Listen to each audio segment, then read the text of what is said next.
būnant pasaulio lietuvių bendruomenės pirmininkų pasitarime, sužinojome apie projektą, kuris vadinosi Tūkstantmečio Odisėja, vienas vardas Lietuva. Ir kas tai iš tiesų yra? Tai yra vienas iš Lietuvos visuomenės projektų, žygių Lietuvos vardo tūkstantmečio proga. Tai yra būriuotojai Lietuvos mąstė, kad tą Lietuvos vardo jubiliejų paminėti taip, apjuosti, aplaukti visą pasaulį ir pranešti visoms bendruomenėms, visam pasaulyje gyvenančioms bendruomenėms, jog minime Lietuvos tūkstantmetį ir kviečia mus visus kartu atšvęsti tą būtent tokį garbingą jubiliejų. Ir vakar, tai yra birželio 16 dieną, Tūkstantmečio Odisėja pasiekė Gdanską. Ten vyko susitikimas būtent su tos jachtos įgula ir jos kapitonu Paulium Kovu. Žodžiu, nuvykome iš Punsko ir Seinų jaunimas, tai yra Seinų Žiburio gimnazijos šokėjai ir Punsko licėjaus choras Pašešupiai pasitikti Tūkstantmečio Odisėjos.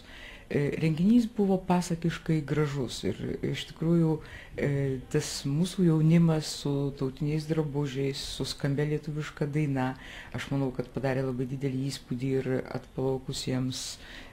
plaukusiems jau per visą pasaulį ir taip pat Gdansko žmonėms. Žodžiu, renginys vyko prie pat senamiesčio, jie atplaukė Mlavos upe, na ir pasitikome su duona ir druska, taip pat kapitoną apjuosėme juostą, tautišką juostą su užrašu 2009 metai, vienas vardas Lietuva, Punskas, Seinai. Šį pasitikimą organizavo Lietuvos Respublikos ambasada Lenkijoje, taip pat labai aktyviai įsijungė garbės konsulatas Gdanske. Iš tiesų, renginys buvo labai ir pakilios dvasios, ir, sakyčiau, labai patriotiškas, ir aš manau, kad padarė įspūdį taip pat jaunimui, nes jaunimas tarp savęs žavėjosi būtent tais žmonėmis, kurie iš esmės aukojosi plaukdami, kadangi apžiūrėjome tos jachtos sąlygas, jie iš tiesų ten erdvės praktiškai visai nėra. Būtinės sąlygos tikrai labai labai sunkios, 12 žmonių, labai nedidelėme plote, žodžiu, lovos tokie gultai 3 aukštų ir beveik nėra vietos pajudėti, bet ta jachta nėra ypatingai didelė, jie visi, žodžiu, vienoje vietoje susikaupė, bet to ir bangos būdavo didelės, ją mėtydavo ir kartais ir kokias avarijas apturėjo. Iš tikrųjų, ta kelionė net ir sakyčiau, kad rizikinga.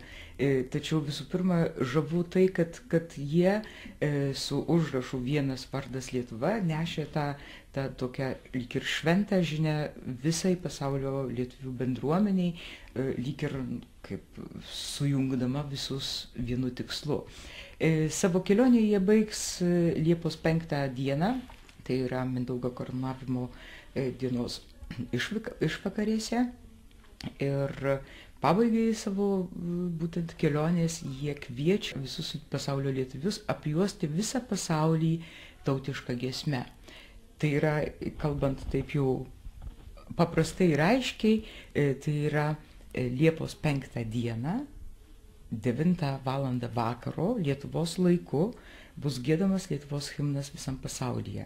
Ir jie kviečia mus visus taip pat ar namuose, ar įstaigose, ar gatvėse, visur tą valandą giedoti Lietuvos himną.